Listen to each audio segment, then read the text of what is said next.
के प्रातःकाल में ये दीक्षा क्रम और दीक्षा के बारे में केवल 2 या 3 मिनट में आपको समझाऊंगा। इसलिए नहीं तुम्हारे क्या कर्तव्य है ये भी नहीं समझाऊंगा, तुम्हें क्या करना है ये भी नहीं समझाऊंगी, तुम्हें क्या आज्ञा पालन करनी है कुछ नहीं समझाना है। पूरे समस्त संसार के भागवत के शास्त्रों में नहीं, चाहे बाइबल हो चाहे कुरान हो, चाहे जयसूत्र का धर्म हो चाहे और कोई धर्म हो, ये दीक्षा विधान तो प्रत्येक धर्म में, प्रत्येक चिंतन में, प्रत्येक अध्यात्म में है।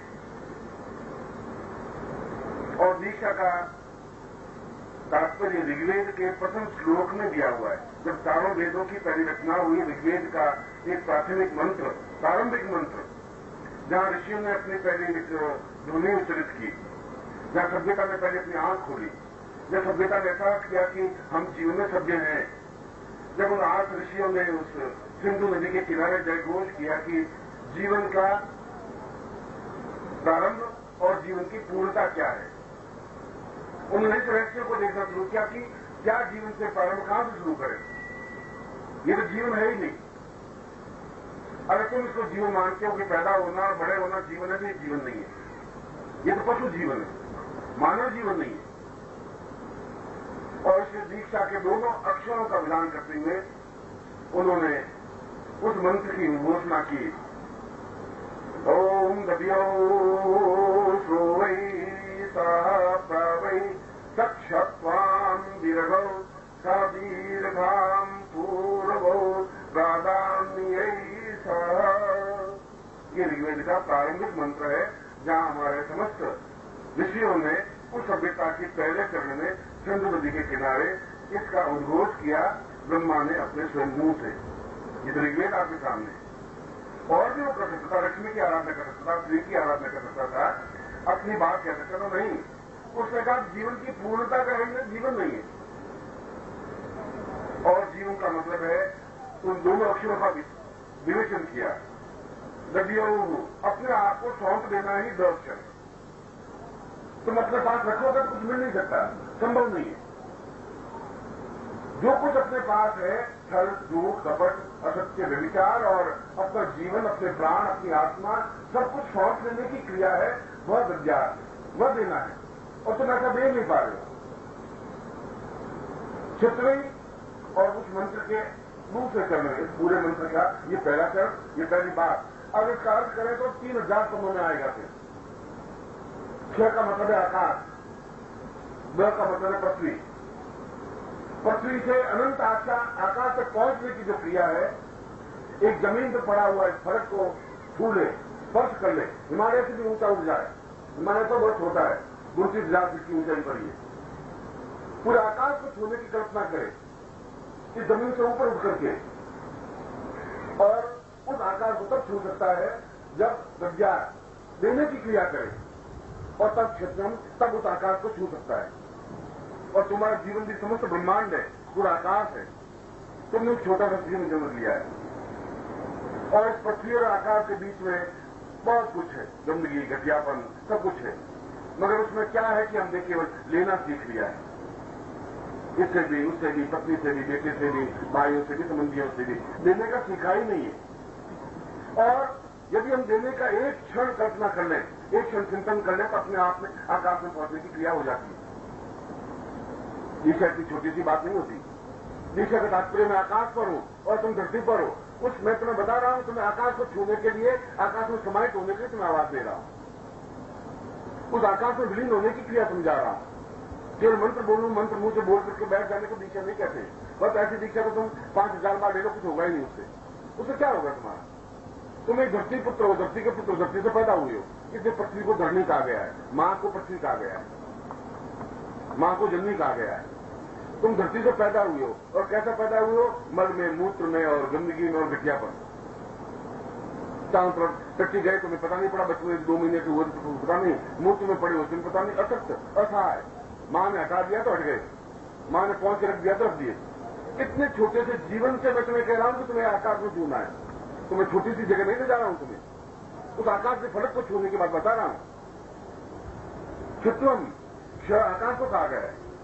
और ये दीक्षा उस जमीन से एकदम छलांग लगा करके आकाश में छूने के लिए बीच का सारा स्पेस जो जगह है उसको गुरु कहा गया है। वो मैं हूं तुम्हारा बीच में।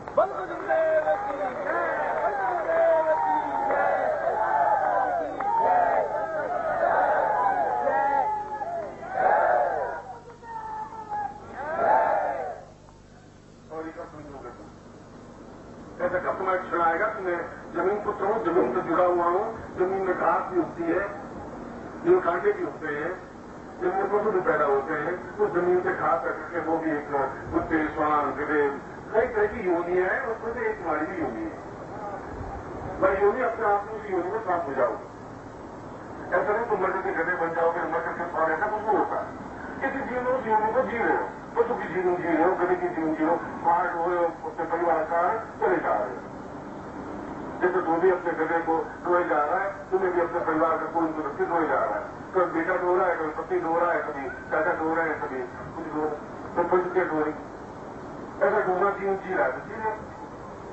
कभी तुम्हें बुढ़ापे में बेटा अटकारता है, कभी ऐसा जीवन जी। बचपन में तुम्हारा जीवन रहा ही नहीं, यौवन तुमने देखा नहीं, क्योंकि तुम्हारे तो बचपन की बात बुढ़ापा आता है। यौवन तुम्हारे जीवन में आया ही नहीं, आ ही नहीं सकता, संभव नहीं है, क्योंकि यौवन का सुगंध तुमने देखा नहीं, जो शरीर से सुगंध निकलती है। यौवन का मतलब पसीना निकले, गुलाब की खुशबू आए, वह यौवन होता है। ऐसा यौवन नहीं होता मरा हुआ, तुम्हारा पसीने से बदबू आती है। गुलाब की सुगंध में बहुत मछली है बच्चा में। और ये सब उस आकाश को छूने की जो कल्पना नहीं वास्तविकता है, उसको दीक्षा कहते हैं, जो उसमें दे रहा। ये सामान्य दीक्षा नहीं है, ये अपने आप में एक छलांग लगाने की दीक्षा है, जमीन को छोड़ने की दीक्षा है। एक छलांग लगाई तो सही, जमीन को नहीं गिरोगे तुम, और फिर जमीन को गिर के इसका मतलब लेने की भावना नहीं, अपने आप को सौंपने की भावना नहीं है। किस हमारे पास है क्या तुम?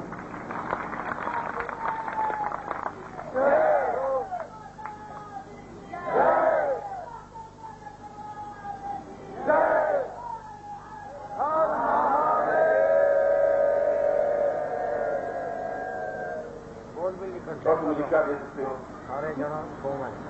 मैं तुम्हारे पास पूंजी क्या है? तुम्हारे पास तो पैसों को तुम बहुत बड़ी पूंजी समझ रहे हो क्या? तुम्हारे पास पूंजी वह तुमसे ज्यादा करोड़पति लखपति मर गए, रावण और कुंभकर्ण और मेघनाथ और चंद्रगुप्त सेनानायक और सिकंदर बहुत थे तुम्हारे पास, अरबों के मालिक थे सिकंदर महान, चले गए। तुम इसमें कोई बहुत बड़प्पन जैसी बात नहीं है। तुम्हारे पास ताकत सौ बल तो है नहीं, तो रावण के पास था, कुंभकर्ण के पास, भीम के पास, वो भी तुम्हारे पास नहीं।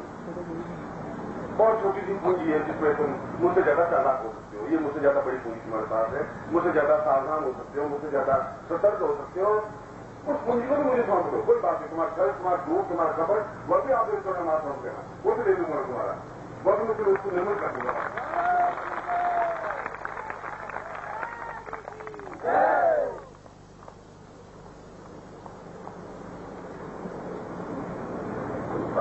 दूसरा बात अक्षय तक पहुंचने के लिए जमीन से ऊपर उसके छलांग लगा करके, जंपिंग स्टोन, ये जंपिंग स्टोन जहां एकदम से एक रबड़ होता है, पुश किया एकदम आगे उठा देता है। अपने आपको तो पुश करना पड़ेगा, ये पुश करने की क्रिया है, उठने की क्रिया है और निरंतर उठने की क्रिया है। फिर दूसरी तीसरी दीक्षा, पांचवी दीक्षा, अपने आप में पूरे आकाश को छूने की दीक्षा है लेने के बाद में। और इस प्रकार की जहां पूर्ण उसी क्षण से एक समर्पण हो जाता है। और समर्पण को अगर मैं तुम्हें ये कहता हूं तो फिर मैं तब कहने का अधिकारी हूं जब मैंने किया है। अगर मैंने राजमहल में सोचे सोचे दीक्षा नहीं होगी। बुद्ध ने भी राजमहल छोड़े, तब उससे बुद्ध बना। राजमहल में बैठा बैठा बुद्ध नहीं बना, वो छोड़ दिया। तुमसे ज्यादा संपत्ति थी उसके पास में, यशोधरा पत्नी थी, राहुल बेटा था, धन यश मान पद प्रतिष्ठा बहुत थी, छोड़ दिया उसने एक क्षण झटके में। महावीर ने क्षण झटके में पूरे राज्य को छोड़ दिया। जो क्षण में छोड़ सकता है, व्यक्ति भी कर सकता है, वो अपने आप का नीति बन सकता है।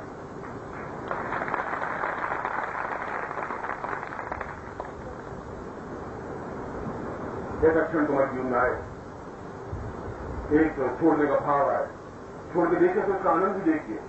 तो कुछ खोने से तुम्हारे पास है नहीं, कुछ पाना ही पाना है। फिर तो तुम्हारे पास है नहीं, तुम खो गए क्या? और इसलिए पूर्ण समर्पण के साथ दीक्षा दीजिए, सब ज्यादा तुम्हारे पास अपने आप आती रहेगी, आएगी।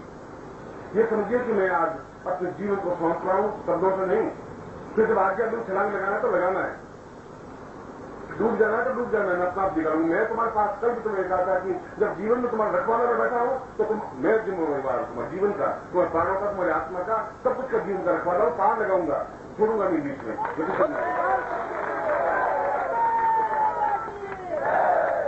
विश्वास तो करना ही पड़ेगा, बिना विश्वास में जीवन चलेगा ही नहीं। जब विश्वास नहीं है वहां जीवन में पूर्णता नहीं आ सकती। एक बार एक पति और पत्नी, नई पत्नी, शादीशुदा दोनों हवाई जहाज से यात्रा करते नींद मनाने के लिए जा रहे थे, हवाई जहाज में बैठे हुए थोड़ा सा हवाई जहाज उड़ा, करीब 12 घंटे बाद हवाई जहाज का पंख टूट गया, हवाई जहाज लटकाने लगा बहुत तेजी से। अब गिरे, अपने अंदर चिल्लाने लगे, चीखने लगे लोग, और भगवान की याद करने लगी, समझी को याद करने लगे, मोहन साहब को याद करने लगे, कोई राम को, कोई हनुमान जी को याद करने लगे। वो तो नीचे गिर रहा था। एक वो व्यक्ति तो बिल्कुल शांत बैठा हुआ, पत्नी हिलाया, तुम करके आए हो, तुम पागल, चीख रहे हो, चिल्ला रहे हो, तुम्हें कुछ हो नहीं रहा, तुम क्या कर रहे हो, तुम्हें कुछ जरूरत नहीं हो रही क्या? उसने जेब से चाकू निकाला, राम को दिया चाकू, और पत्नी के गले के ऊपर रख दिया। फिर मैंने क्या करे, पागल है क्या? तुम्हें गला काट, तो तुम गला काट ही नहीं सकते मेरा, तुम मेरे पति है। उसने कहा जब तुझे इतना मेरे पर भरोसा, मुझे भगवान को भरोसा हो, मेरा कुछ बिगाड़ नहीं सकता, क्या बिगड़ेगा मेरा? तुझे विश्वास है, तेरा गला नहीं काट सकता, तुझे मार नहीं सकता, भरोसा है कि तुझे मेरे ऊपर कहे तो मुझे भगवान भरोसा होगा, गिर जाए, बिगड़ जाए, मैं कुछ बिगड़ेगा ही नहीं। तो इतना विश्वास तो मेरे ऊपर करो तो तुम्हारा बिगड़ेगा ही नहीं। विश्वास तो करके देखो तुम, सौंप दो अपना और निश्चिंत हो जाओ तुम, और देखो उस जीवन का आनंद देखो तुम, और जीवन एक मस्ती का जीवन हो जाएगा। एक प्रभु कल भी मैंने कहा था कि आप नाक से झूमते हुए चलिए, ये आनंद महोत्सव है, ये गुरु महोत्सव है, मामूली महोत्सव नहीं है, ये तो जीवन का एक विलक्षण महोत्सव है। तुम उसको पकड़े हुए बैठे अपने जीवन को, और सौंप की रहे पकड़े बैठे ना। मैंने अपने आप को सौंपा था, ये बीज, मैं भी एक छोटा सा तुम्हारे पर बीज था, बिल्कुल छोटा बीज, मुट्ठी मारने लाए, उस जमीन में सौंप के अपना को मिटा दिया, देखा जाएगा, या तो समाप्त हो जाएंगे या तो हो जाएंगे। और बीज उस 8, 15, 20, 25, 40 साल बाद विशाल वृक्ष बना, जिसकी छाया के नीचे लाखों लोग बैठे हुए। और मैं तुम्हारे इस बीज को भी जमीन में बोलना चाहता हूं, मिला देना चाहता हूं जमीन में, जहां धूप, छाया, गर्मी जो कुछ भी होगी, मैं चाहता हूं कि विशाल वृक्ष बने, एक एक विशाल वृक्ष बने, जहां लाखों लोग तुम्हारे छाया नीचे बैठ सके, आनंद ले सके, शक्ति मिल सके। मैं हर बार एक बात कहता हूं कि मुझे अपने स्वार्थ की बात नहीं कर रहा हूं, मैं तुम्हें बनाना चाहता हूं, बात तुम्हारी बात करता हूं कि तुम्हें ऐसा बनना है। कल तुम इस जमीन को छोड़ोगे, मुझे समझ नहीं आ रहा, और उसके बाद में तो तुम्हारे पास क्या रह पाएगा? वो तुम्हें शांत, तुम्हारे पास एक और कोई बात